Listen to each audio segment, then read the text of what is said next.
Hello বন্ধুরা, আজকে আমি নিয়ে এসেছি তোমাদের সামনে অনেক অনেক মজার গোপাল ভাঁড়ের গল্প। তো চলুন গল্পটি আমি চালু করি আর সবাই আমার সঙ্গেই থাকুন।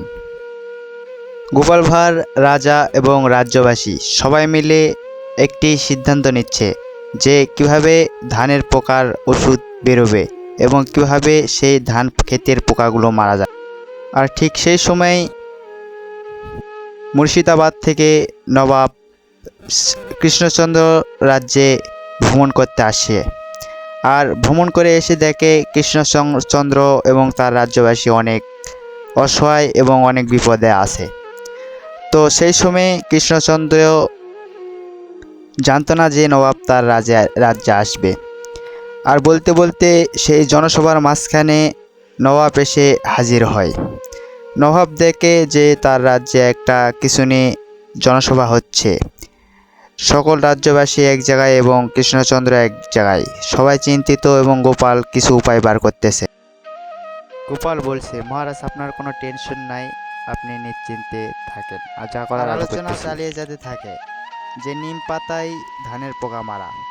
এই আলোচনার মধ্যেই নবাব চলে আসে সেই জনসভায় এবং সেই জনসভায় নবাব উপস্থিত হওয়ার সঙ্গে সঙ্গে কৃষ্ণচন্দ্র বলে, নবাব আপনি এখানে? তো নবাব তখন ভীষণ রেগে যায় আর বলে যে 3 মাস ধরে তোমার রাজ্যে এত বড় একটা সমস্যা আর তুমি কাউকে না জানিয়ে সেই সমস্যার কোনো সমাধান করতে পারোনি, তাই তোমাকে আমি রাজ সিংহাসন থেকে সত্য করে দেব, তোমাকে রাজ সিংহাসন অধিকার থেকে বঞ্চিত করা হবে।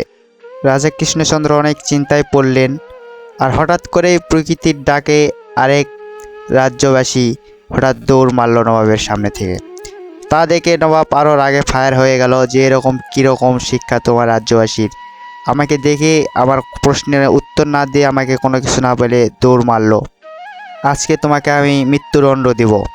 রাজা তখন বলে যে না মহারাজ, তার প্রকৃতির চাপে সে দৌড় মেরেছে। আর গোপাল তখনই একটা সুযোগ পায় আর ফন্দি পাক।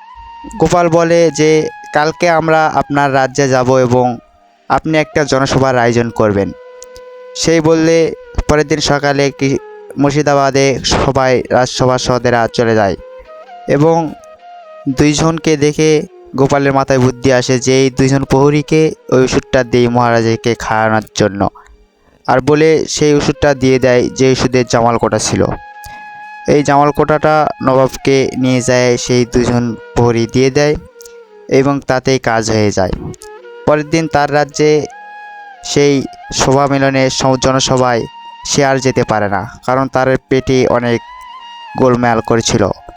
এই মিলে 6 বার সে গিয়েছিল আর সেই চাপ সহ্য করতে না পেরে আবারও জনসভা না করে দৌড় দেয়।